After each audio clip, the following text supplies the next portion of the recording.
Sometimes the most powerful moments in life come disguised as something else entirely. Sometimes what begins as a lie becomes the most honest thing we've ever done.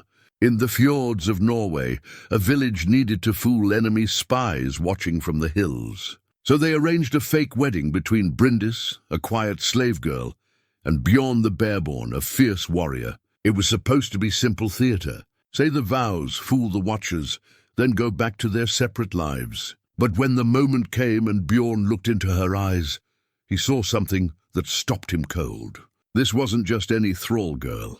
This was someone whose true identity could change everything. As he leaned close during the ceremony, his whispered words weren't part of the act anymore. What did this giant warrior see in a slave girl that made him claim her as truly his own? Before we jump back in, tell us where you're tuning in from. And if this story touches you, make sure you're subscribed, because tomorrow I've saved something extra special for you. The morning mist hung heavy over Iron Fjord, like the breath of sleeping giants, rolling down from the snow-capped peaks that had watched over this village for countless generations. The long houses stood proud against the grey sky, their carved dragon heads glaring out toward the sea with the same fierce determination that had carried their builders across unknown waters. This was a place where stories lived in every timber beam, where the echoes of old sagas still whispered through the morning air. Bryndis knelt beside the great hearth in the main hall, her calloused hands working steadily as she swept the cold ashes from the night's fire. The silver pendant beneath her rough woolen dress pressed against her skin, a small weight that carried the memory of another life, though she dared not touch it while others might see. 3 years had passed since raiders had taken her from her father's hall. 3 years of silence and submission that had nearly convinced her she truly was nothing more than what they called her: thrall. Property, less than the livestock that grazed in the fields. The great hall bore the scars and stories of 100 feasts. Wooden pillars carved with interwoven serpents and wolves held up the smoke-darkened roof beams, while shields and weapons from generations of warriors lined the walls. The high table where the clan's leaders sat during gatherings was made from a single massive oak, its surface worn smooth by countless meals and meetings. Iron braziers stood ready to chase away the northern cold, and tapestries woven by skilled hands depicted the great battles that had shaped their people's destiny. Girl, the voice of Astrid, the clan matriarch, cut through the morning quiet like a blade through silk. "Leave that! There are more pressing matters this day." Bryndis looked up to see the older woman standing in the doorway, her grey hair braided with silver rings that spoke of her status and wisdom. Astrid's eyes held the sharp intelligence of someone who had navigated decades of clan politics and survived the harsh realities of life in these unforgiving lands. Her woolen dress was dyed the deep blue that marked her noble birth, and the silver brooch at her shoulder bore the raven symbol of her bloodline. "Yes, my lady." Bryndis set aside her tools and rose, keeping her eyes downcast as she had been taught. The rules of her captivity were simple: speak only when spoken to, move quietly, draw no attention. Survival depended on invisibility. Astrid studied her with those keen eyes, and Bryndis felt exposed, as if the older woman could see through the carefully constructed mask of submission to something deeper. "You clean well, and you listen without speaking. Good traits for what we need today." From the doorway came the sound of heavy boots on wooden planks, and Bjorn the Bearborn filled the entrance with his massive frame. Standing nearly 7 feet tall, with shoulders broad enough to carry a full-grown man, he was everything the old stories said a Viking warrior should be. His dark hair was braided back from a face marked by battle scars that told their own tales of violence and survival. The beard that covered his jaw was thick and well-groomed, speaking of pride, even in these remote northern lands. His leather armor bore the marks of countless conflicts, scratches from enemy blades, stains from battles best left unspoken. The great axe strapped across his back was no ceremonial weapon, but a tool of war, its head polished to a mirror shine that could split shields and shatter bones. Yet for all his fearsome appearance, his eyes held an intelligence that many missed. The calculating mind of a man who had survived not just through strength but through wisdom. "The spies are still watching from the eastern ridge," Bjorn reported, his voice a low rumble that seemed to resonate from the depths of his broad chest. "3 men, maybe 4. They've been there since yesterday's dawn, and they're not moving." Astrid nodded grimly. The threat had been growing for weeks. Enemy clan scouts positioning themselves to watch Iron Fjord's activities, gathering information for what could only be preparation for war. "Then we proceed as planned. The false wedding will draw their attention, while our true preparations continue in secret." Bryndis felt her blood grow cold. She had heard whispers among the other thralls, fragments of conversation about deception and theatre, but she had not understood that she would be part of it. "My lady, you will play the role of bride today," Astrid explained, her tone matter-of-fact, as if discussing the weather rather than upending a life. "A simple ceremony witnessed by those who watch from afar. They will see what we want them to see. A celebration that suggests we are unprepared for conflict, focused on joy rather than war." Bjorn shifted his weight, the leather of his armor creaking softly. "The girl understands what is required." "She will?" Astrid's voice carried the authority of someone accustomed to being obeyed. "You need only speak the words and play your part. When the sun sets, this charade will be finished, and you will return to your duties as before." But Bryndis found herself looking up at the giant warrior, something stirring in her chest that she had thought long dead. There was gentleness in his eyes, despite his fearsome appearance, a quality that seemed at odds with the stories told of his prowess in battle. She had seen him in the hall during feasts, had noticed how he listened more than he spoke, how his presence commanded respect without demanding it. "I understand," she said quietly, though her heart hammered against her ribs like a caged bird. The preparations began immediately. The thralls brought water heated over the fire, and Astrid herself supervised as Bryndis was washed and dressed in borrowed finery. The wedding dress was simple but beautiful, cream-colored wool decorated with intricate embroidery in gold thread, a garment that had been worn by clan brides for 3 generations. The fabric felt strange against skin, accustomed to rough homespun, and the silver belt that cinched her waist caught the light like captured moonbeams. As the women worked around her, Bryndis caught glimpses of herself in a polished bronze mirror. The face that looked back was one she barely recognized, not the invisible thrall who cleaned the halls, but someone who might have belonged at a nobleman's table. The thought brought memories flooding back. Her father's hall with its rich tapestries, the sound of her mother's laughter echoing through rooms filled with warmth and love, the weight of expectation that came with noble birth. "Your hair," Astrid observed, studying the dark waves that fell past Bryndis's shoulders. "It has been well kept despite your circumstances." Bryndis touched the silver pendant through the fabric of her dress, feeling its familiar weight. Even in the darkest days of her captivity, she had maintained what dignity she could. It was a small rebellion, perhaps, but it was hers. The ceremony itself was arranged in the village square, where any watchers on the distant hills would have a clear view. Word spread quickly through Iron Fjord, and soon the villagers gathered to witness this unexpected wedding. Children peered around their parents' legs with wide eyes, while the elders nodded approvingly at what they believed was a genuine union between their greatest warrior and a fortunate thrall girl. Bjorn emerged from his dwelling dressed in his finest clothing, a deep blue tunic embroidered with silver threads, leather braces polished to a dark shine, and a cloak fastened with a brooch bearing his family's wolf-head sigil. The transformation was remarkable. He looked every inch the noble warrior, the kind of man whose deeds would be remembered in songs and stories. As they stood before the village priest, Bryndis felt the weight of watching eyes, not just from the villagers gathered around them, but from those hidden observers on the eastern ridge. The priest spoke the ancient words in the old tongue, calling upon the gods to bless this union and grant it strength against all challenges. When the moment came to speak their vows, Bjorn's voice carried clearly across the square. His words were traditional, the same pledges spoken by countless couples before them.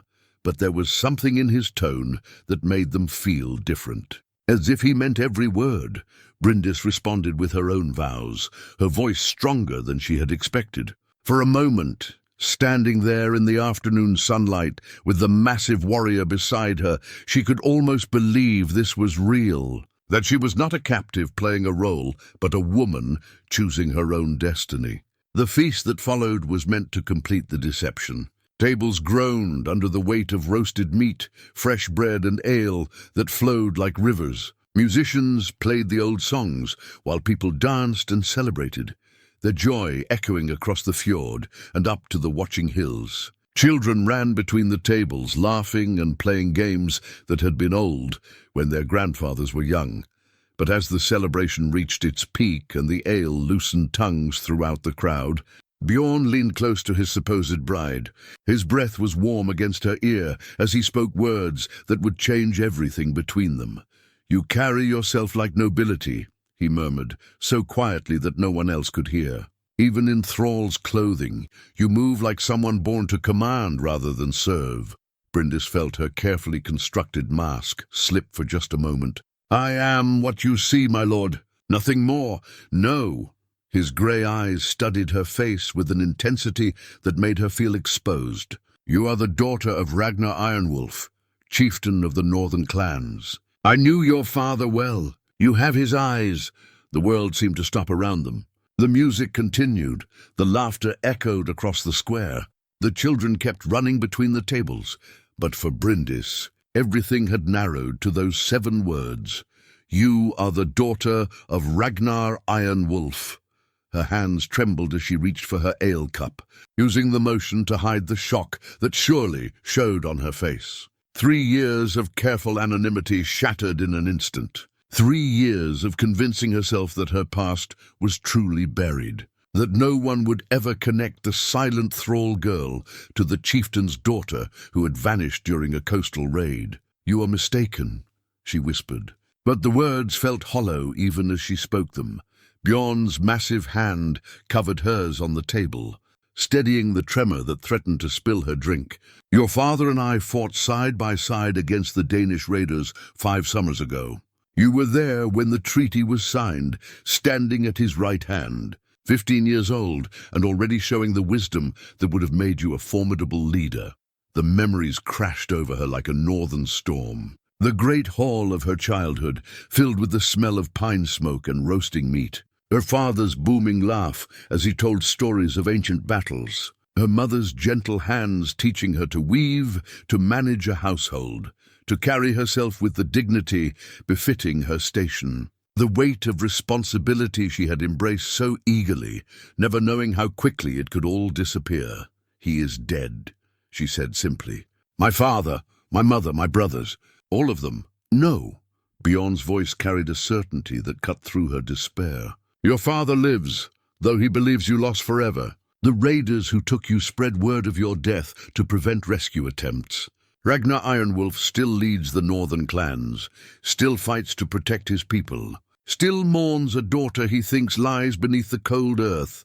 The ale cup slipped from nerveless fingers, clattering against the wooden table. Around them, the celebration continued, but Bryndis felt as if she were drowning in the middle of a calm sea. Everything she had accepted, every truth she had built her survival upon, crumbled like a poorly built wall. 3 years, she breathed. 3 years I have been here, and he never came, because he never knew where to look. Bjorn's eyes held infinite gentleness as he watched her struggle with this revelation. "The men who took you were clever. They sold you far from your homeland, to people who had no connection to your father's enemies. You became invisible, lost among countless other thralls in countless other villages." Astrid appeared at Bjorn's shoulder, her face grave as she noted the tension between the supposed bride and groom. "The watchers on the ridge are moving," she reported quietly. 3 men heading back toward the forest. The deception has served its purpose, but Bjorn barely acknowledged her words. His attention remained focused on Bryndis. on the storm of emotions playing across features that suddenly seemed far too noble for a thrall station. "The pendant you wear, it bears your family's mark, doesn't it?" Without thinking, Bryndis's hand went to the hidden weight against her chest. The small silver hammer had been her one comfort through the darkest days, a connection to the person she had been before the world changed. Her fingers found it through the fabric of the wedding dress, tracing the familiar engravings that told the story of her bloodline.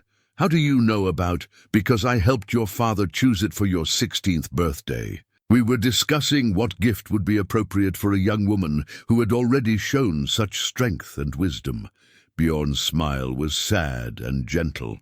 He wanted something that would remind you of your heritage, something you could carry always, even into marriage, when you would take another clan's name. The celebration around them began to wind down as the afternoon stretched toward evening. Families gathered their children. Elderly couples helped each other stand from the long benches, and the musicians packed away their instruments. Soon, the square would be empty, and the fiction of this wedding would end. Bryndis would return to her sleeping corner in the thrall quarters, and Bjorn would go back to his warrior's hall. Nothing would change, except that now she carried the crushing weight of knowing that her old life still existed, still waited somewhere beyond the reach of her captivity. "Why are you telling me this?" she asked, her voice barely audible above the fading sounds of revelry. "Because you deserve to know the truth. Because your father deserves to know his daughter lives. And because—" Bjorn paused, seeming to choose his words carefully. "Because what began as theatre today feels like something far more real." Astrid had been listening to this exchange with growing understanding. Her sharp mind had already begun to grasp the implications of what Bjorn was revealing. "The daughter of Ragnar Ironwolf," she mused aloud. "If this is true, then we hold something far more valuable than we realized." "She is not a thing to be held or bartered," Bjorn said, his tone carrying a warning that made even Astrid step back slightly. "She is a person who has suffered enough. I meant no offense."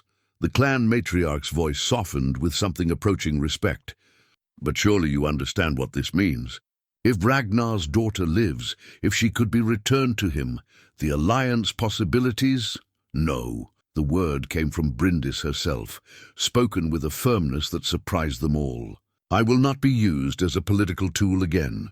I have had enough of being something to be traded or given away for the convenience of others." She stood from the table, the borrowed wedding dress rustling around her legs. The transformation that had begun with fine clothes and careful preparation seemed to complete itself in that moment. The invisible thrall girl was gone, replaced by someone whose bearing spoke of noble blood and iron will. "For 3 years I have survived by becoming nothing, by making myself so small and quiet that no one would notice me enough to hurt me further." Her voice grew stronger with each word. "But I will not disappear again, simply because it serves someone else's plans." Bjorn rose as well, his great height making him tower over both women. "Then what would you choose if the choice were yours to make?" The question hung in the evening air like a challenge. For so long, Bryndis had lived without choices, accepting whatever fate others decided for her. The very concept of having a say in her own destiny felt foreign and frightening. "I don't know," she admitted. "I don't even know who I am anymore. The girl who lived in her father's hall seems like someone from a story I heard once, not someone I used to be." "Then perhaps it is time to discover who you are now," Bjorn suggested gently. "Not who you were, not who others expect you to be, but who you choose to become."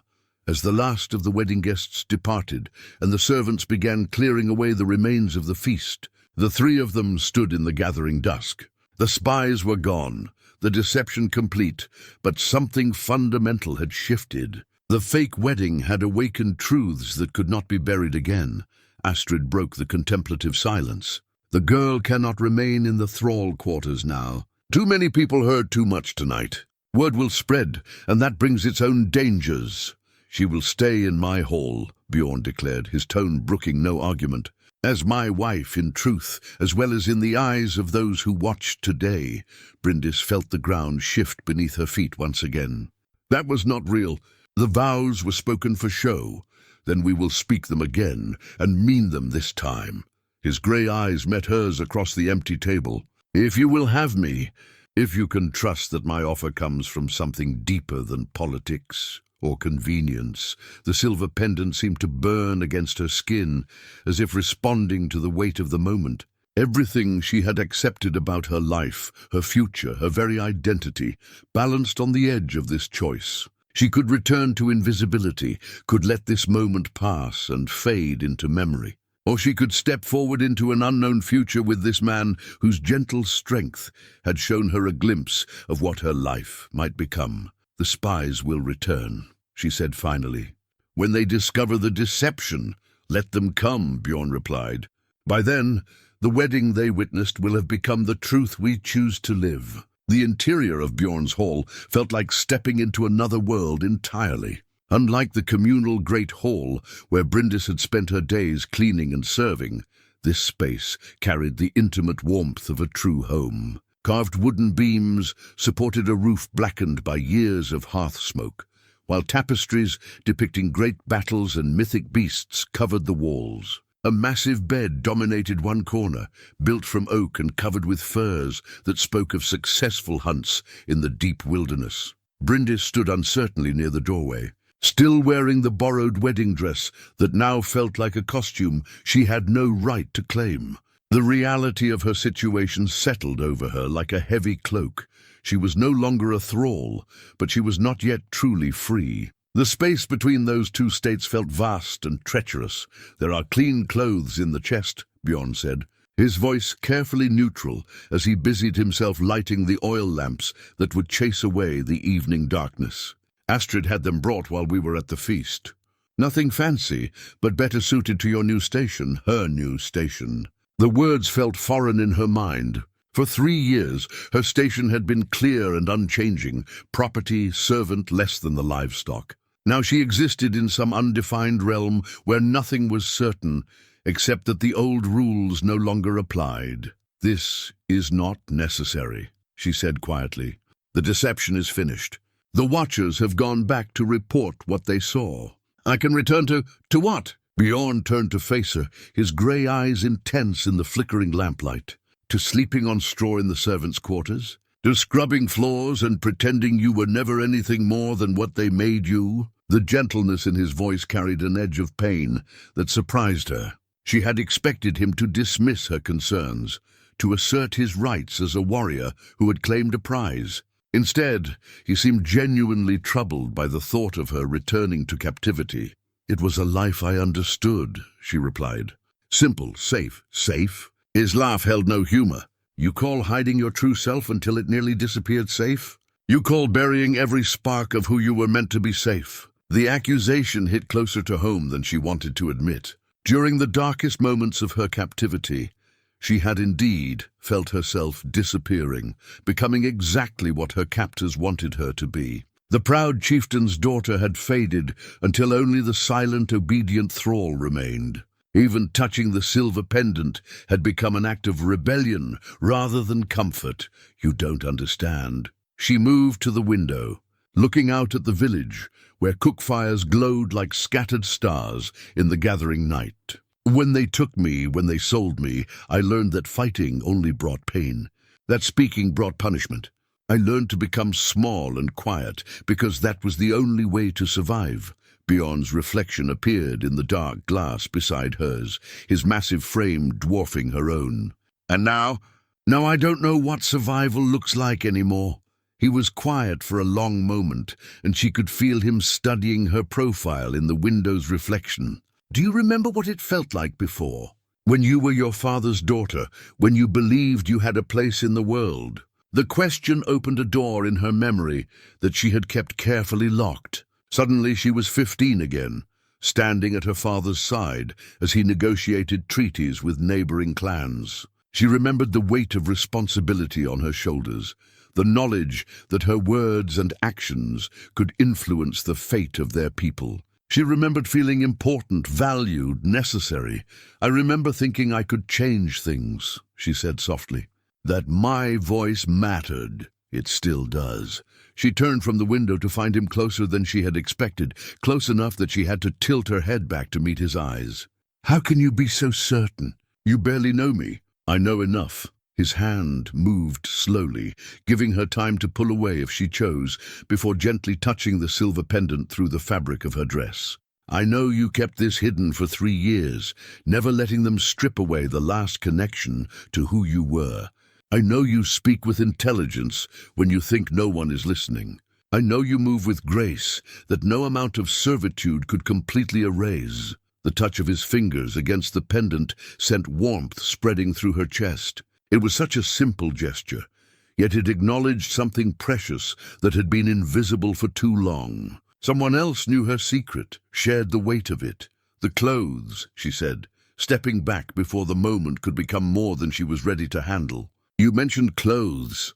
He nodded and moved to a carved wooden chest near the bed. Inside, she could see several garments in deep blues and greys, practical but well made. "These belong to my sister," he explained.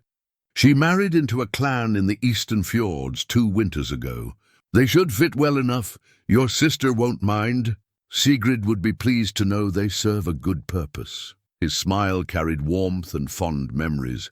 "She always said that clothes should be worn by people who need them, not stored in chests like trophies." Bryndis lifted one of the dresses from the chest, feeling the quality of the wool between her fingers. It was finer than anything she had worn since her capture, dyed a deep blue that would complement her coloring. More than that, it represented a step away from the rough homespun that marked her as property. "I should ask," she began, then caught herself. The habit of seeking permission for everything was hard to break. "Ask what?" "Nothing. Old habits." But Bjorn understood immediately. "You don't need permission to speak here, Bryndis. You don't need permission to exist as yourself." The use of her name sent another small shock through her system. During her captivity, she had been called girl or thrall so often that hearing her true name spoken with respect felt like a gift. "It will take time," she admitted, "to remember how to be someone who matters. Then we have time." He moved toward the door, pausing with his hand on the wooden latch. "I'll wait outside while you change. There's water for washing in the basin and bread and cheese on the table if you're hungry." After he left, Bryndis stood alone in the lamplight, holding the blue dress against her chest. The wedding gown she wore had been beautiful but borrowed, a costume for a role she was playing. This simpler garment represented something different, a choice, a step toward reclaiming herself. She washed carefully in the basin, using soap that smelled of pine and herbs rather than the harsh lye she had grown accustomed to. The warm water felt like luxury against her skin. As she dried herself and pulled on the clean undergarments and blue dress, she caught glimpses of herself in the polished bronze mirror hanging near the bed. The woman looking back at her was neither the chieftain's daughter from her memories, nor the invisible thrall of recent years. She was someone new, someone in transition, someone whose story was still being written. The silver pendant lay openly against the blue fabric now, no longer hidden, but proudly displayed as the symbol of heritage and hope it had always been. When she opened the door, Bjorn was waiting on the wooden porch, looking out over the village with the patient stance of a man accustomed to keeping watch. He turned as she appeared, and she saw something change in his expression, a recognition, perhaps, of the person she was becoming. "Better?" he asked. "Different," she replied. "I feel different. That's a beginning." The first night in Bjorn's hall passed like a waking dream. Bryndis lay in the great bed, surrounded by soft furs and the unfamiliar comfort of actual pillows, while Bjorn kept his word and slept on a pallet near the fire. The consideration he showed her was unlike anything she had experienced from a man in 3 years. Yet it only deepened her confusion about what her life was becoming. She woke before dawn, old habits pulling her from sleep at the hour when she would normally begin her duties. For a moment, she lay still in the darkness, listening to Bjorn's steady breathing and trying to reconcile the reality of her situation. Yesterday, she had been invisible. Today, she was supposedly the wife of the most feared warrior in Iron Fjord. Rising quietly, she moved to the window and looked out over the village. Cook fires were beginning to glow in the pre-dawn darkness as families started their daily routines. Somewhere out there, other thralls were waking to another day of servitude, never knowing that one of their number had stepped through an invisible door into a different world entirely. The sound of movement behind her made her turn. Bjorn was sitting up on his makeshift bed, his hair tousled from sleep, but his eyes alert. Even half awake, he carried himself with the readiness of a man who had learned to expect danger at any moment. "You're up early," he observed, his voice still rough with sleep, old habits. She smoothed the blue dress that had become wrinkled from sleeping. "I should be helping prepare the morning meal, cleaning the hearths. You should be doing whatever you choose to do." He stood and began pulling on his leather vest, preparing for another day of maintaining the fiction they had created. "But if you want something to occupy your hands, there are looms in the back room. Astrid mentioned you might enjoy working with them." The suggestion stirred memories she had tried to bury. Before her capture, she had been skilled at weaving, creating tapestries that told the stories of her clan's victories and traditions. The work had required patience and artistry, qualities her mother had insisted were essential for any woman who would lead a household. "I haven't touched a loom in years," she said softly. "Skills like that don't disappear completely. They wait in your hands until you're ready to use them again."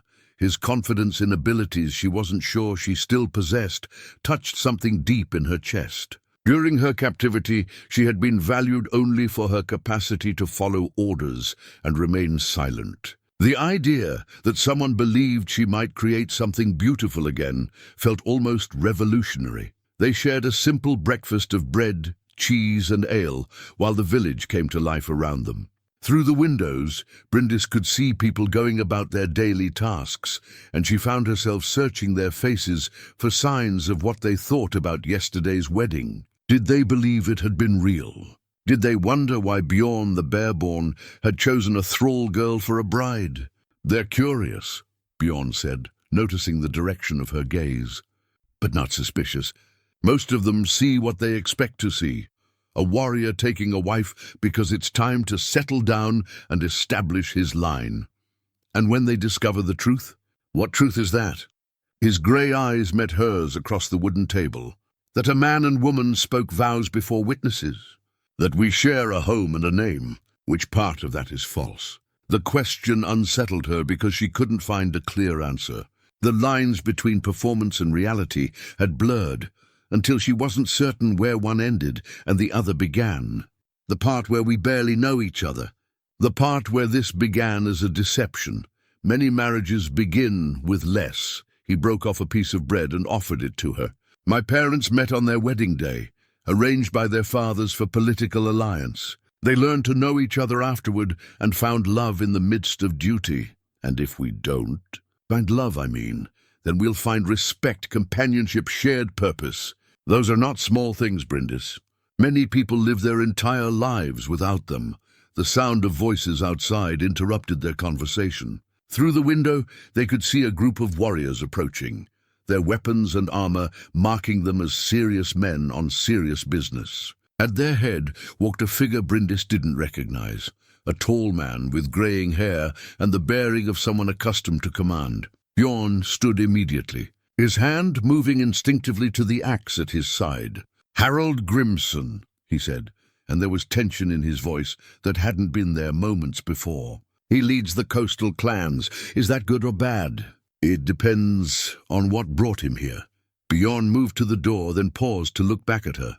"Stay inside for now. Let me discover what this is about before we decide how much truth to share." Alone in the hall, Bryndis found herself drawn to the back room Bjorn had mentioned. The space was smaller than the main hall, but filled with natural light from windows that faced the morning sun. Against one wall stood a beautiful loom made from polished wood, its frame carved with intricate knotwork that spoke of master craftsmanship.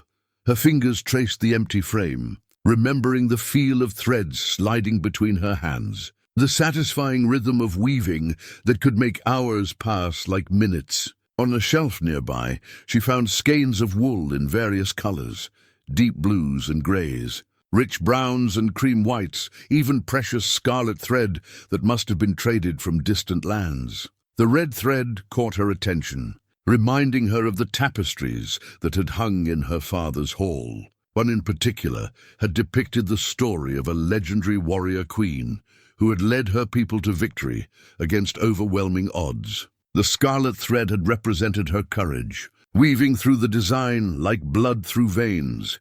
Without quite deciding to do so, Bryndis found herself setting up the loom, her hands remembering movements they hadn't performed in years. She began with simple patterns, letting muscle memory guide her fingers as she worked cream and blue threads together in traditional designs. The voices outside grew louder, and she could hear Bjorn's deep rumble mixing with other male tones. Harold Grimson's voice carried the authority of a man used to being obeyed, but there was something else in it, urgency perhaps, or concern. As she worked, Bryndis found her mind settling into the familiar rhythm of creation. Each thread had its place in the larger pattern. Each color contributed to the story being told. It was meditative work, the kind that allowed thoughts to sort themselves without conscious effort. When the door opened, she looked up to find Bjorn standing in the entrance, his expression grave. Behind him, she could see Harold Grimson's weathered face, studying her with sharp intelligence. "Bryndis," Bjorn said carefully, "Harold has brought news from the Northern Territories. He wishes to speak with both of us."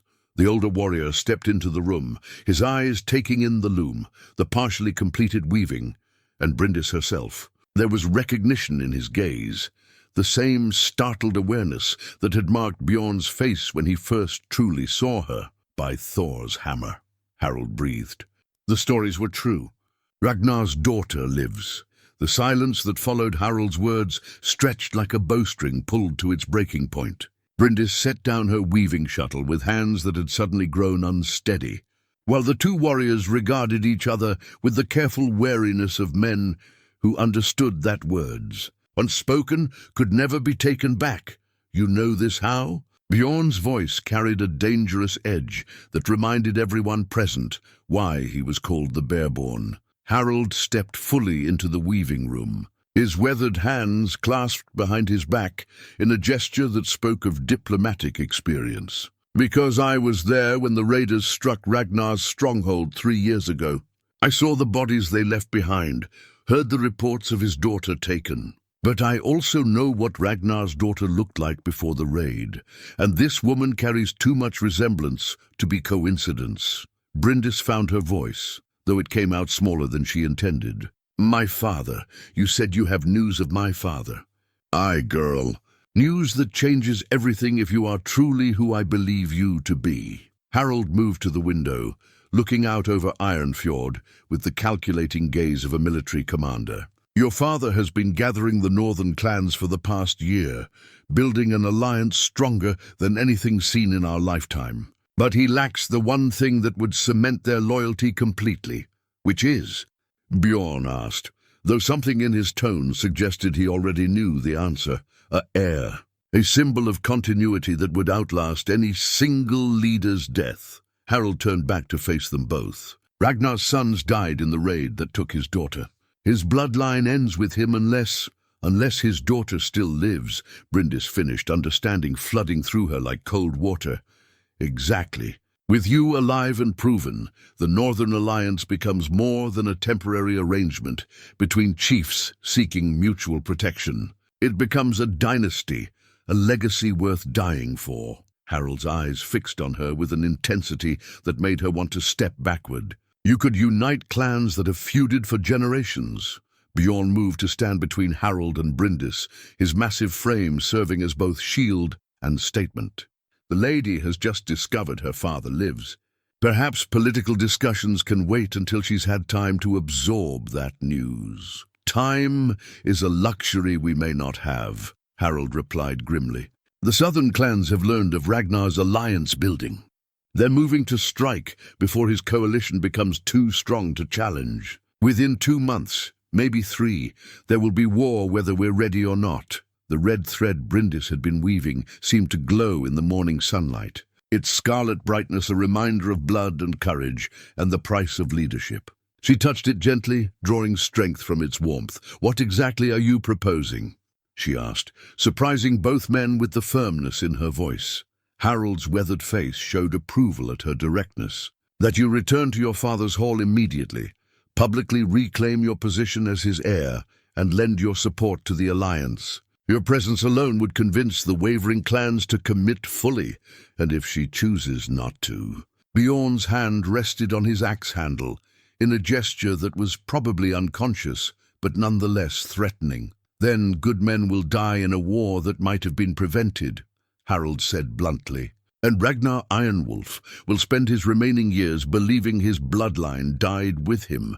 The weight of that possibility settled on Bryndis's shoulders like a heavy cloak. For 3 years, she had lived with the belief that her family was gone, that nothing remained of the life she had once known. Learning that her father lived had been shocking enough. Discovering that her choices could affect the fate of entire clans felt overwhelming. "I need to think," she said finally. "This is not a decision to be made hastily." "Of course," Harold nodded respectfully. "But while you consider your options, consider also this. Your father ages, and age makes men more cautious. The alliance he's building may never get another chance if this opportunity passes." After Harold left to quarter his men in the village, Bryndis found herself alone with Bjorn in the main hall. The loom in the back room called to her, offering the comfort of familiar work, but she couldn't concentrate on weaving while such momentous choices demanded her attention. "What do you think I should do?" she asked, settling into a chair near the fire. Bjorn was quiet for a long moment, staring into the flames as if seeking wisdom there. "I think you should do what serves your heart, not what serves other people's politics. And if those things conflict, then you'll have to decide which you can live with." He looked up at her, his grey eyes reflecting the firelight. "But remember that duty without choice becomes slavery. I've watched you begin to reclaim yourself these past days. Don't let anyone take that away by telling you what you owe to others." His words touched the fear she hadn't wanted to acknowledge. That returning to her father would mean once again becoming a political tool, valuable for what she represented rather than who she was. The chieftain's daughter had always carried responsibilities that sometimes felt larger than herself. "In my father's hall, I was groomed to think of my clan before myself," she said softly. "Every choice was weighed against what would benefit our people, strengthen our position, honor our ancestors. It was a burden I accepted gladly, but a burden nonetheless. And now I don't know if I can carry that weight again." She touched the red thread she had tucked into her belt, drawing comfort from its silken texture. "What if I'm not strong enough? What if 3 years of captivity broke something in me that can't be mended?" Bjorn left his chair and knelt beside hers, taking her hands in his much larger ones. "Then you learn to be strong in new ways. The woman who survived 3 years of slavery while keeping her spirit intact is not weak, Bryndis. Different than she was before, perhaps, but not weak. You have such faith in me. I have faith in what I've observed. You could have let them break you completely, could have surrendered every piece of who you were. Instead, you kept that pendant hidden against your heart and remembered how to weave stories in thread. Those are not the actions of someone who has lost herself." Outside, the sounds of Harold's men making camp drifted through the windows. Their presence was a constant reminder that the outside world had intruded on the fragile peace they had built in this hall. Decisions waited, and people who had never asked her permission were planning her future.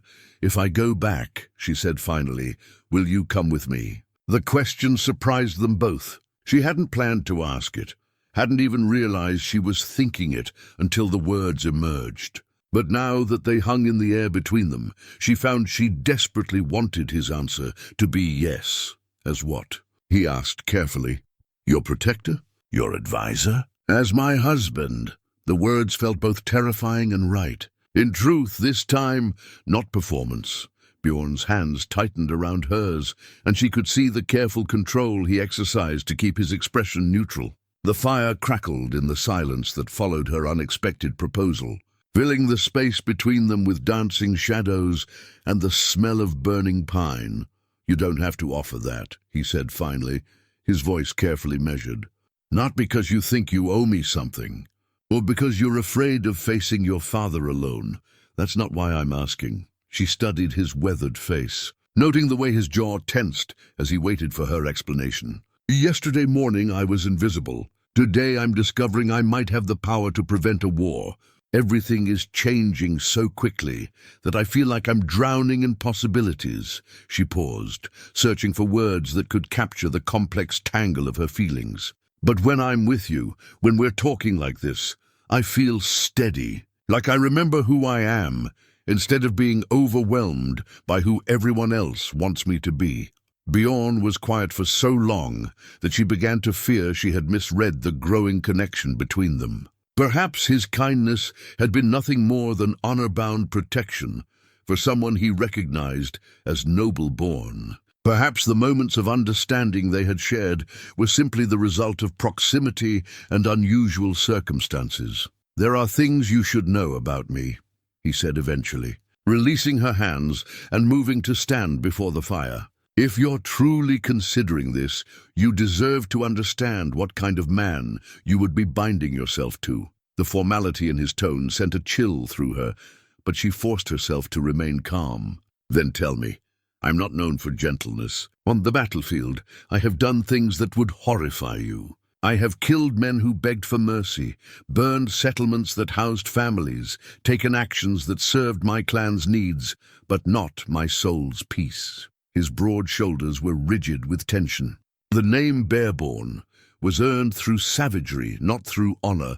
Bryndis rose and moved to stand beside him, close enough to feel the heat radiating from his large frame. "Do you think I've never heard the stories? Do you think I don't know what warriors must sometimes do to protect their people? Knowing and living with it are different things." He turned to look at her, and she could see the weight of old battles in his eyes. "Some nights I wake hearing the screams of men I've killed. Some days I wonder if the protection I provide is worth the blood on my hands, and yet you've shown me nothing but kindness. You are not my enemy. Neither were all the people you've killed." She reached out to touch his arm, feeling the hard muscle beneath his shirt. "You're not a monster, Bjorn. You're a man who has done what was necessary in dark times. That doesn't make you unworthy of love or companionship." He caught her hand where it rested on his arm, his calloused fingers covering hers completely. "You deserve better than a man haunted by his past. I deserve a man who understands what it means to survive terrible things and still choose to be gentle when gentleness is possible." She moved closer, until she could see the flecks of green mixed with gray in his eyes. "I deserve someone who sees strength in vulnerability and honor in honesty." The space between them seemed charged with possibility and uncertainty. Bryndis could feel her heart beating faster as she waited for his response, aware that this moment would define not just their relationship, but the direction of her entire future. "If we do this," he said slowly, "if we make this real, it won't be a political arrangement that can be dissolved when it's no longer convenient. It will be a choice we live with for the rest of our lives. I understand. And if we return to your father's territory, if you reclaim your position as his heir, there will be those who see our marriage as a threat to their own ambitions. We may face enemies from within as well as without. I've faced enemies before." She thought of the 3 years she had endured, the daily struggle to maintain her identity while appearing to surrender it completely. "I'm stronger than I look." Bjorn's free hand came up to cup her face, his thumb tracing the line of her cheekbone with surprising tenderness. "You are stronger than anyone looks.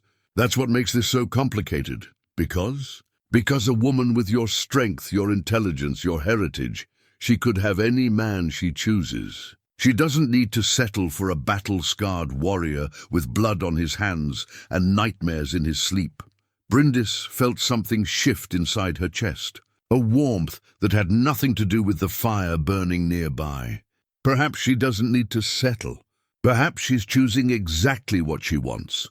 Before he could respond, with more self-doubt or noble protests, she rose on her toes and kissed him. It was meant to be a simple gesture, a way to silence his objections and make her intentions clear. But the moment their lips met, simplicity abandoned them entirely. His arms came around her with a careful strength that spoke of his awareness of his own power and her relative fragility. She could taste the ale they had shared at breakfast, could feel the scratch of his beard against her skin, could sense the careful restraint he exercised even as he kissed her back. When they finally broke apart, both were breathing harder than the brief contact should have warranted. "Is that answer enough?" she asked softly. "It's a beginning." His smile was the first truly carefree expression she had seen from him. "But we should speak the vows properly this time, before witnesses who understand what they're seeing." "When?" "Tonight, before Harold and his men can complicate matters further with talk of alliances and political necessities." Bjorn's expression grew serious again. "Whatever we decide about your father and the northern clans, let it be decided as husband and wife, not as strangers bound by circumstance." The thought of speaking wedding vows again, this time with full knowledge of their meaning, sent both excitement and nervousness coursing through her veins. Yesterday's ceremony had been performance. Tonight's would be choice, commitment, a step into an unknown future that she would face with this man beside her. "There's something else," she said, remembering the artifact that had become central to her sense of identity. "I want to weave something. A tapestry that tells our story, not the stories of ancient heroes or political alliances. Something that's ours, using the red thread." She nodded, surprised that he had noticed such a small detail. "Red for courage, blue for loyalty, gold for the love we're choosing to build. Then we'll need more time on the loom before Harold expects his answer." "How much time do you think we have?" Bjorn's expression grew grim as he looked toward the window, where the sounds of the visiting warriors continued their preparations. "Less than we need, but perhaps enough to begin." The second wedding ceremony took place that evening in the village square, lit by torches that cast dancing shadows across the gathered faces. This time, when Bryndis spoke her vows, she meant every word. When Bjorn promised to protect and cherish her, his voice carried the weight of absolute sincerity. The villagers who witnessed their union understood they were seeing something genuine, something that transformed the political theater of days past into sacred truth. But as the celebration feast began, and ale flowed freely among the guests, a commotion arose from the eastern edge of the village.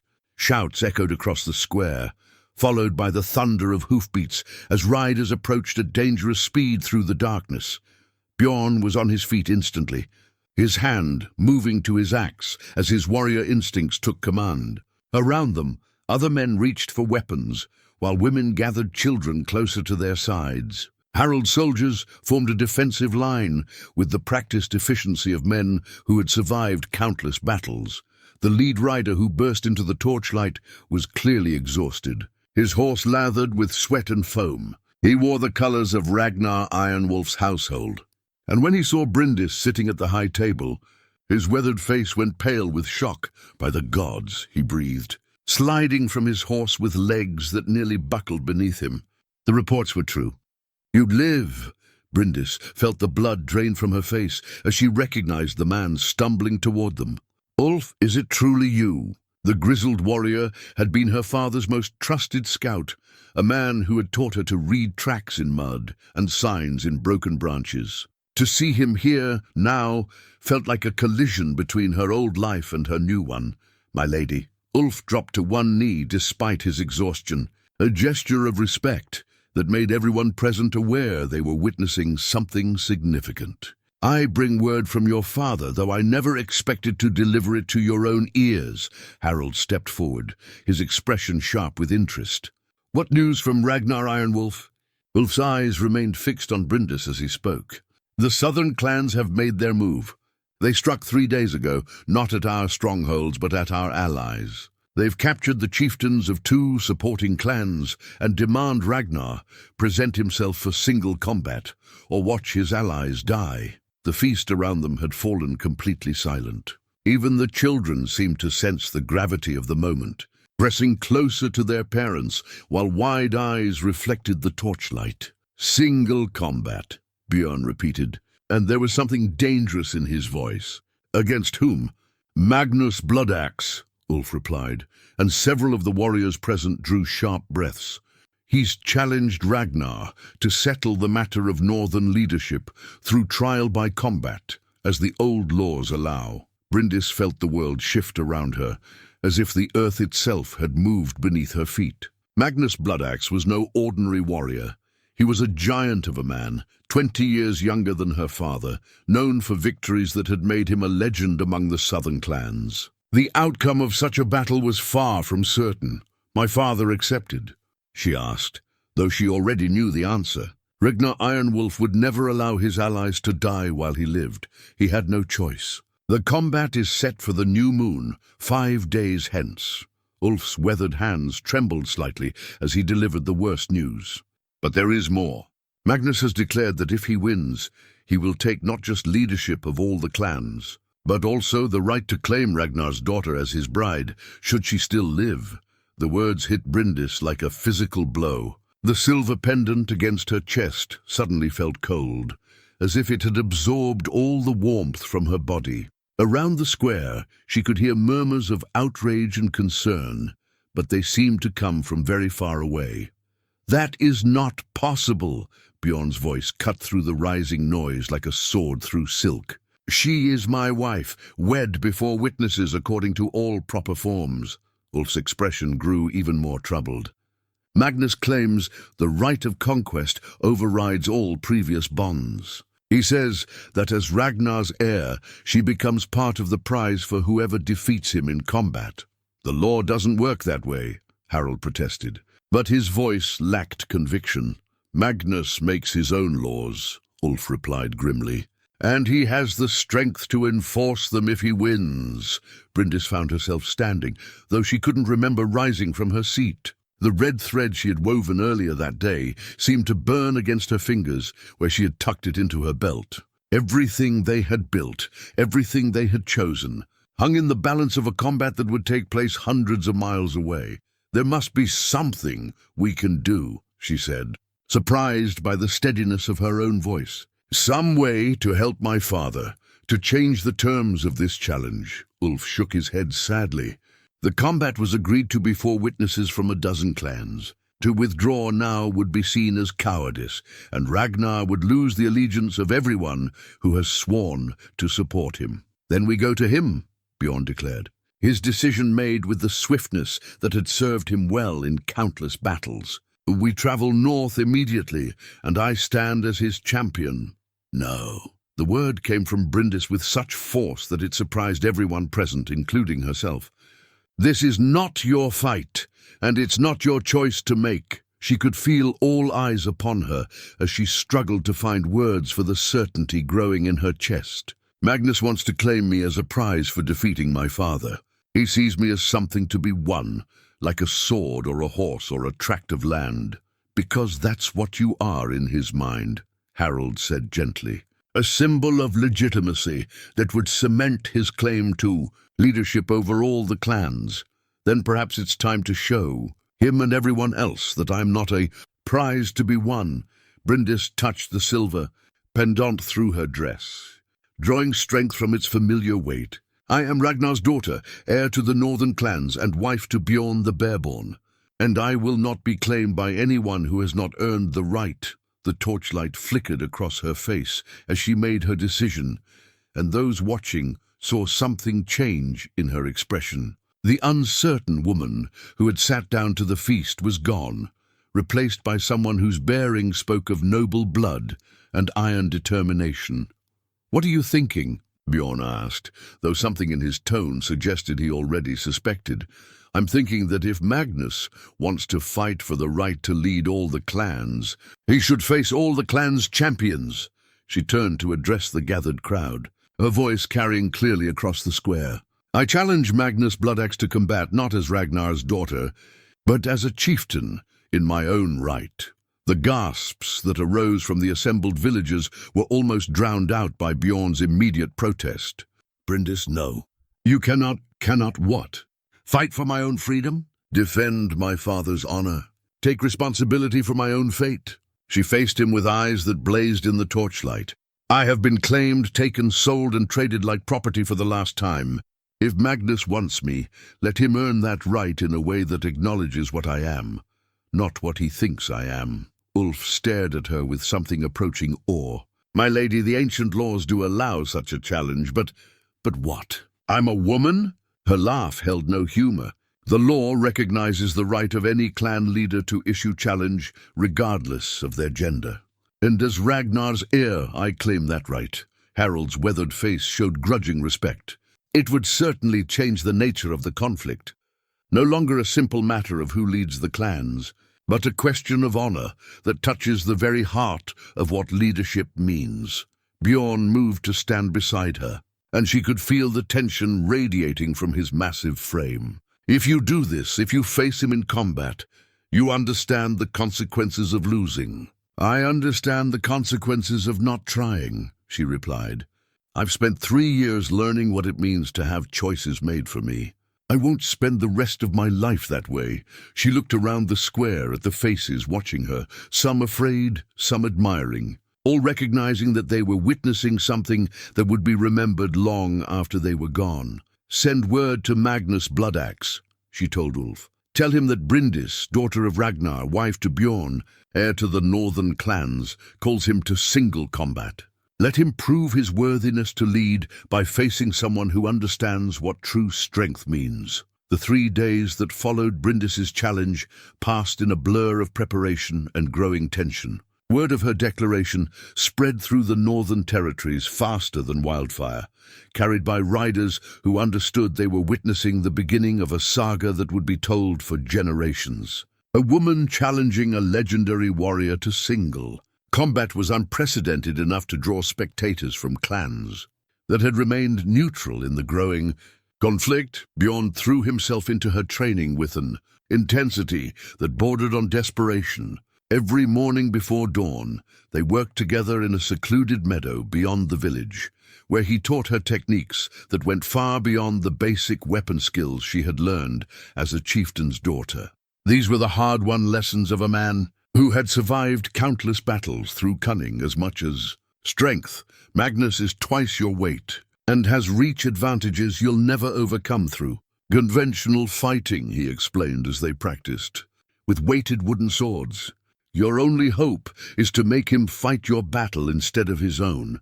Bryndis absorbed every lesson with fierce concentration, her muscles aching from unaccustomed exertion, but her determination never wavering. The silver pendant bounced against her chest as she moved, a constant reminder of the heritage she was fighting to reclaim. More than that, it had become a symbol of the choices she was finally making for herself. Show me again how to use his momentum against him, she requested. Wiping sweat from her brow as the morning sun climbed higher, Bjorn nodded and took up his practice weapon. Remember, you're not trying to match his strength. You're trying to redirect it. When he commits to a heavy attack, he demonstrated the technique again, his movements precise despite his size.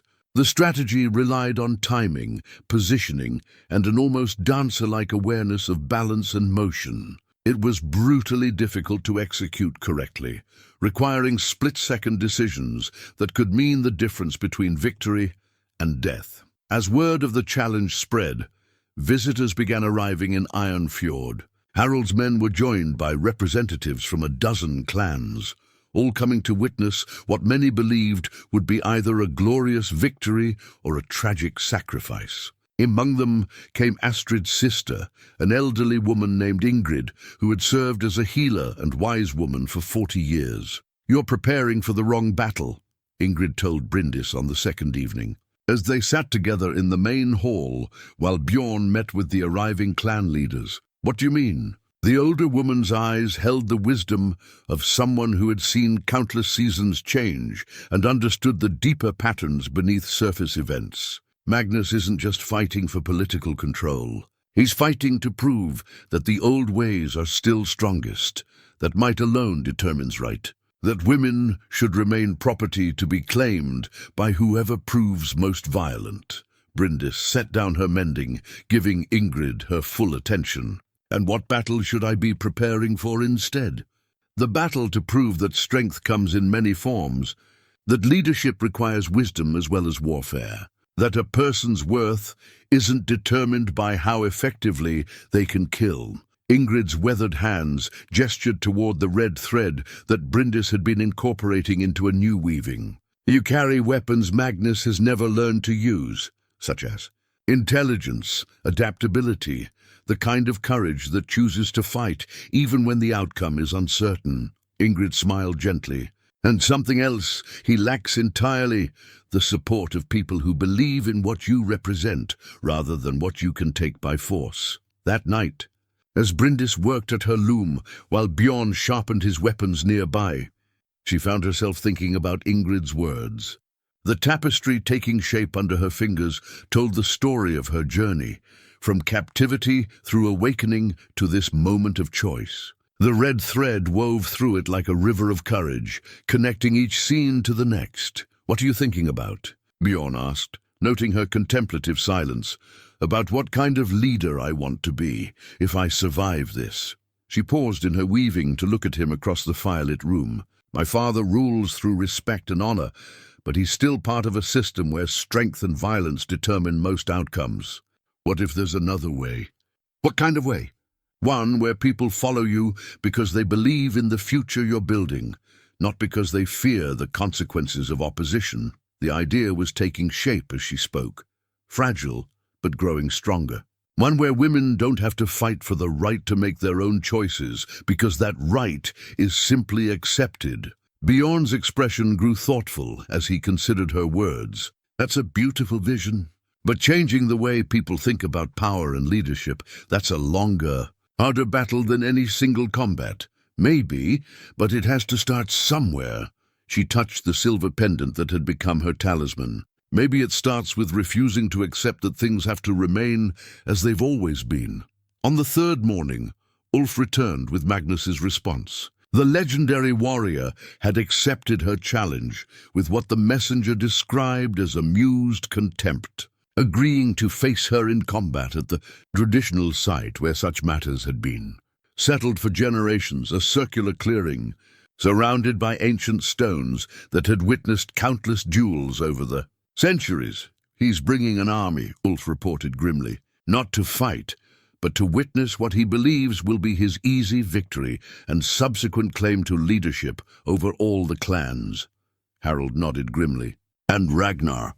Your father will be there, Ulf told Bryndis, along with every chieftain who has sworn allegiance to him. This combat will determine the future of the Northern Territories one way or another.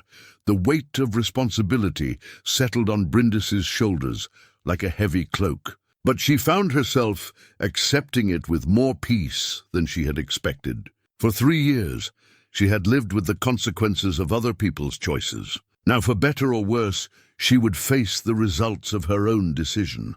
There's something else, Ulf continued, his weathered face troubled. Magnus has declared that if you fail to appear, he'll consider it forfeit and claim victory without combat. Your father would be bound by honor to accept that outcome. Then we make sure I appear, Bryndis said simply. The final day of preparation dawned grey and cold, with clouds gathering on the horizon like omens of the storm to come. Bryndis rose before sunrise and made her way to the loom, where the tapestry she had been weaving awaited completion. The red thread gleamed in the early light, and she realized she had unconsciously created a pattern that looked like flames, destruction, and renewal intertwined. As she worked the final threads into place, Bjorn emerged from the sleeping alcove where he had spent a restless night, wrestling with concerns he couldn't voice aloud. He watched her complete the weaving with careful, precise movements, her face serene despite the magnitude of what lay ahead. It's finished, she announced, stepping back to regard the completed work. The tapestry told their story in symbols and scenes that would be understood by anyone familiar with the traditional weaving arts. A silver pendant glowed at the center, surrounded by images of captivity transformed into choice, deception becoming truth. 2 lives intertwining like threads in a loom.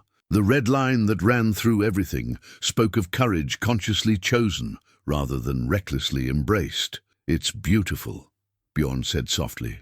"And it tells a story worth preserving, whatever happens today." "Whatever happens today," she agreed. "But I have a feeling this story isn't finished yet." They shared a final meal in comfortable silence, both aware that this might be their last quiet moment together. As they prepared to leave for the combat site, Bryndis carefully folded the completed tapestry and packed it in her traveling bag, alongside the sword Bjorn had chosen for her use, a weapon lighter and faster than his own massive axe, better suited to her size and fighting style. "Are you ready?" he asked as they stepped out into the grey morning. Bryndis touched the silver pendant one last time, feeling its familiar weight against her chest. "I'm ready to find out who I really am." The ride to the combat site would take most of the day, and they were joined by a procession of supporters that grew larger as they traveled north. By midday, their party included representatives from a dozen clans, all coming to witness what would either be remembered as a glorious victory or a tragic but noble sacrifice. As they crested the final hill and saw the ancient stone circle spread out below them, Bryndis felt her heart begin to race. Already, hundreds of people had gathered around the sacred site, their colourful banners and clan standards creating a riot of colour against the grey landscape. At the centre of it all stood the circular clearing where her fate would be decided. Somewhere in that crowd waited Magnus Bloodaxe, confident in his strength and certain of his victory. Somewhere else waited her father, seeing his daughter alive for the first time in 3 years, but probably wishing she had remained safely hidden, rather than risking everything on a combat she might not survive. But as Bryndis guided her horse down the hillside toward her destiny, she felt no regret for the choice she had made. For the first time in years, she was exactly where she chose to be, doing exactly what she believed was right. Whatever the outcome, she would face it as herself, not as property to be claimed or a tool to be used, but as a woman who had decided her own fate was worth fighting for. The ancient stone circle had witnessed countless moments of destiny, but none quite like this. As Bryndis dismounted at the edge of the sacred ground, she could feel the weight of hundreds of watching eyes and the electric tension that preceded moments that would reshape history. The massive stones, weathered by centuries of northern storms, stood like silent judges waiting to render their verdict. Magnus Bloodaxe dominated the center of the circle like a force of nature made flesh. Standing nearly 8 feet tall with shoulders that seemed carved from granite, he was everything the stories claimed and more. His battle-scarred armor gleamed in the afternoon light, and the enormous two-handed sword strapped across his back looked capable of cleaving a man in half with a single stroke. When he turned to regard Bryndis's approach, his laugh boomed across the gathering like thunder. "So the little thrall girl thinks to play at being a warrior?" he called out, his voice carrying clearly to every person assembled around the circle. "I had hoped for more sport than this." Bryndis felt every muscle in her body tense at the dismissive contempt in his tone, but she forced herself to remain calm as she had trained. This was exactly what Bjorn had prepared her for, Magnus's attempt to unbalance her with mockery and intimidation before the combat even began. She walked steadily toward the circle's center, her hand resting lightly on the hilt of her sword. The silver pendant caught the light as it bounced against her chest with each step, visible proof of the heritage she had reclaimed. Around the stone perimeter she could see familiar faces, Harold and his men, villagers from Iron Fjord who had traveled to witness her fate. And there, standing with a group of northern clan leaders, a tall figure whose weathered face made her breath catch in her throat. Ragnar Ironwolf looked older than she remembered. His red-gold hair now streaked heavily with grey, and his face marked by lines that spoke of worry and loss. But his green eyes, her eyes, blazed with the same fierce intelligence that had made him a legendary leader. When their gazes met across the sacred ground, she saw recognition, pride, and terrible fear warring in his expression. "My daughter," he called out, his voice thick with emotion. "You should not be here. This is not your burden to carry." It became my burden when Magnus decided I was a prize to be won, she replied, her voice carrying clearly across the hushed crowd. I fight for my own freedom, father, as you taught me to do. Magnus's expression darkened at this exchange. Touching words from a child who thinks courage and steel are the same thing. But words won't save you when my blade finds your heart. The combat circle had been prepared according to ancient tradition. The ground within the stone perimeter had been cleared and leveled, marked with runes that called upon the gods to witness the truth revealed through trial by combat. A priest of the old religion stood ready to bless the weapons and speak the ritual words that would make the outcome binding upon all who witnessed. Yet as Bryndis drew her sword and stepped into the sacred space, she felt the world narrow to include only herself, Magnus, and the circle of stones that would contain their battle. The weapon Bjorn had chosen for her felt perfectly balanced. In her hand, lighter than Magnus's massive blade, but sharp enough to find gaps in armor. If she could create the opportunities, you understand the terms? The priest intoned, his ancient voice carrying the weight of tradition. Combat to yield or death, witnessed by the gods, and binding upon all clans represented here. The victor claims not only personal victory, but leadership over all who have sworn allegiance to the defeated. I understand, Bryndis replied, surprised by the steadiness of her own voice. Magnus nodded curtly, already drawing his enormous sword with casual ease. The blade gleamed like captured lightning, its edge honed to razor sharpness. Let's finish this quickly. I have a victory feast to attend. The priest raised his staff and began the ritual blessing, calling upon Thor for strength, Odin for wisdom, and Freya for courage. As the ancient words washed over her, Bryndis found her mind settling into the focused calm that Bjorn had drilled into her during their training sessions. She would not match Magnus's strength, that was impossible. Instead, she would use his confidence against him, make him fight her battle instead of his own. Magnus took his position across from her, his massive frame casting a shadow that seemed to swallow half the circle. He held his sword in a relaxed grip that spoke of absolute confidence in his superiority. To him, this was not a battle, but an execution, a brief delay before he claimed the prize he believed was rightfully his. Begin, the priest declared, stepping back to the circle's edge. Magnus immediately launched himself forward with a roar that seemed to shake the ancient stones themselves. His sword swept down in an arc that would have split her from shoulder to hip if it had connected. But Bryndis was no longer where the blow was aimed. She had rolled to the side at the last possible moment, using the technique Bjorn had made her practice until it became instinct. As Magnus's blade struck the earth where she had been standing, she sprang to her feet and struck at his exposed flank.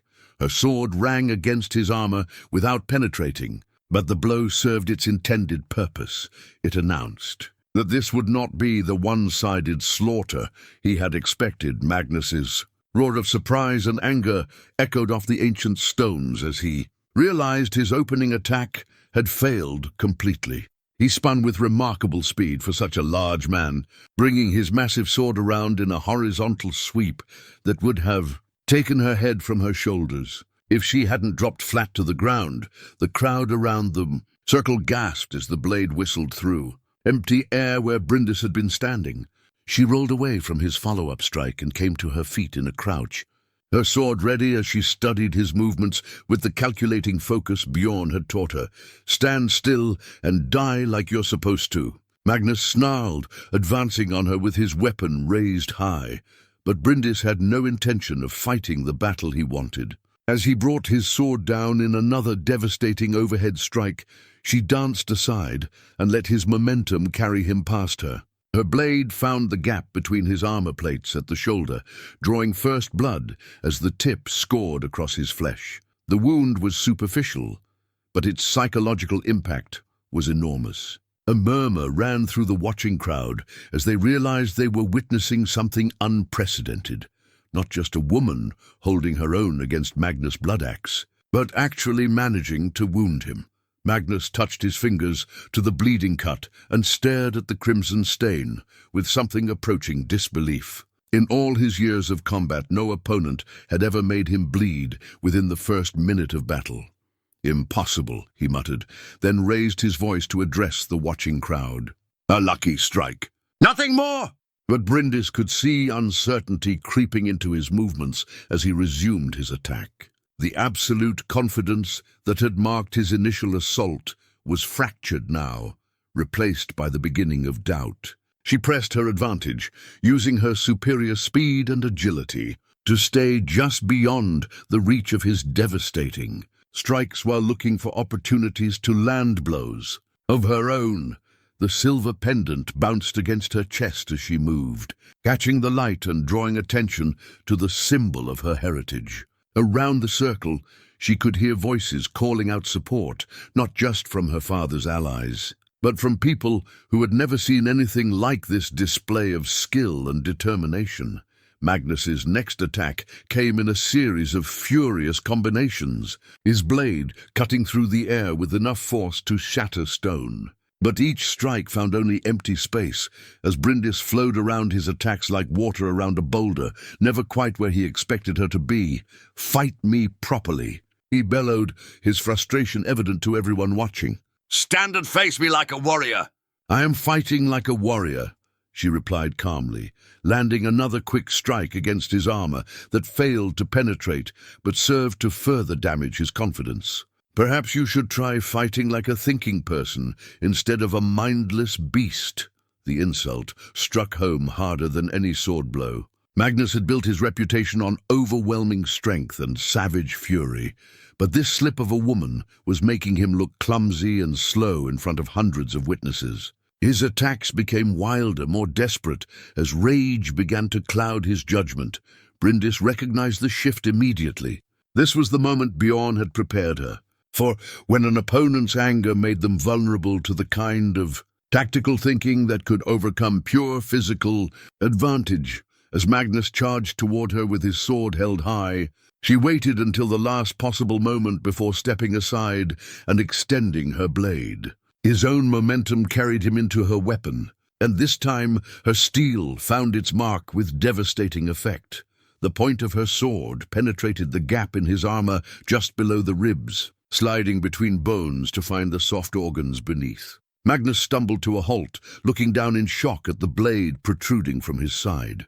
For a moment, the entire circle was silent, except for the sound of his labored breathing. Then he reached down and grasped her sword, trying to pull it free from his body. Blood ran between his fingers as he struggled with the weapon that had found its mark. "You think this ends anything?" he gasped, his voice thick with pain and fury. "Even if you kill me, there will be others who understand that strength is all that matters in this world. Then they'll learn the same lesson you're learning now," Bryndis replied, maintaining her grip on the sword's hilt. "That true strength comes from more than the ability to intimidate and destroy." Magnus's legs buckled, and he fell to his knees in the center of the sacred circle. The massive warrior who had seemed invincible moments before now looked mortal, human, defeated by someone half his size who had fought with intelligence rather than blind fury. "Do you yield?" she asked, following the ancient formula that would end the combat honorably. For a long moment, Magnus stared up at her with eyes that held disbelief, rage, and something that might have been respect. Then with visible effort, he nodded once. "I yield," he said, his voice carrying clearly across the hushed crowd. The priest's voice rang out over the circle. "The combat is ended. Victory to Bryndis, daughter of Ragnar, by right of trial and witness of the gods." The roar that arose from the watching crowd seemed to shake the very foundations of the ancient stones, as hundreds of voices celebrated not just a victory, but the birth of a new kind of leader. 3 months after the combat at the stone circle, Bryndis stood on the wooden balcony of her father's great hall, watching the morning mist rise from the fjord like the breath of sleeping dragons. The view was achingly familiar, yet somehow different, as if her eyes had learned to see beauty that had always been there but which she had been too young to fully appreciate before her years of captivity and struggle, the tapestry she had woven during those tense, Days in Iron Fjord now hung in the hall's place of honor, its red thread gleaming in the firelight like a river of courage that connected past to present to future. Visitors came from distant clans to see it. Understanding that they were looking at more than mere craftwork, they were witnessing the visual record of a transformation that had changed the political landscape of the Northern Territories. The southern clans have sent another delegation, Ragnar reported as he joined her on the balcony.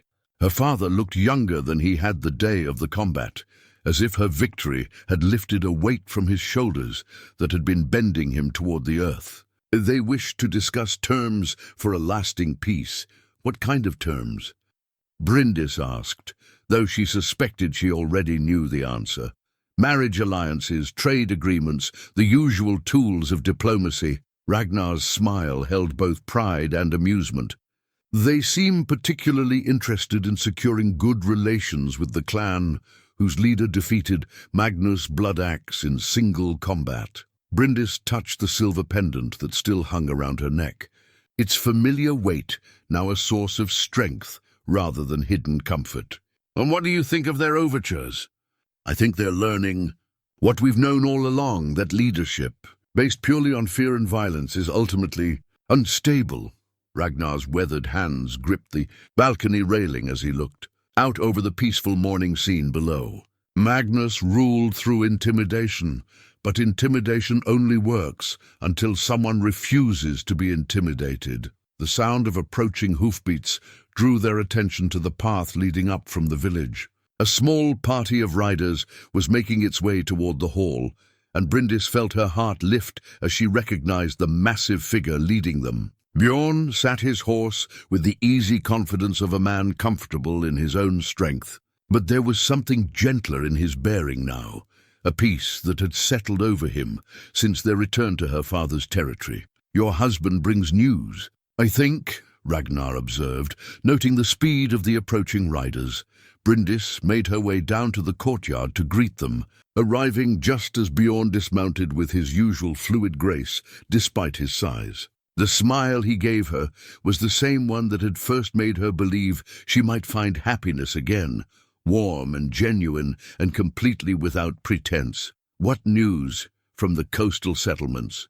She asked as he drew her into an embrace that still felt like coming home after a long journey. 3 more clans have sent envoys requesting alliance with the Northern Confederation, he reported, his voice carrying satisfaction. It seems your victory has convinced them that our way of doing things might be worth trying. The Northern Confederation was Bryndis's innovation, an alliance, based not on submission to a single powerful leader, but on mutual cooperation between equals who recognized that their combined strength was greater than the sum of their individual parts. It was a radical departure from traditional clan politics, but one that was proving remarkably successful. Any trouble from Magnus's former supporters? Ragnar asked as they made their way into the great hall. Less than expected, Bjorn replied. Most of them seem relieved to be free of his demands for constant warfare. There's something to be said for leadership that doesn't require its followers to die regularly to prove their loyalty. As they settled around the great table where Bryndis had once sat as a child, listening to her father conduct the business of leadership, she found herself reflecting on how much had changed.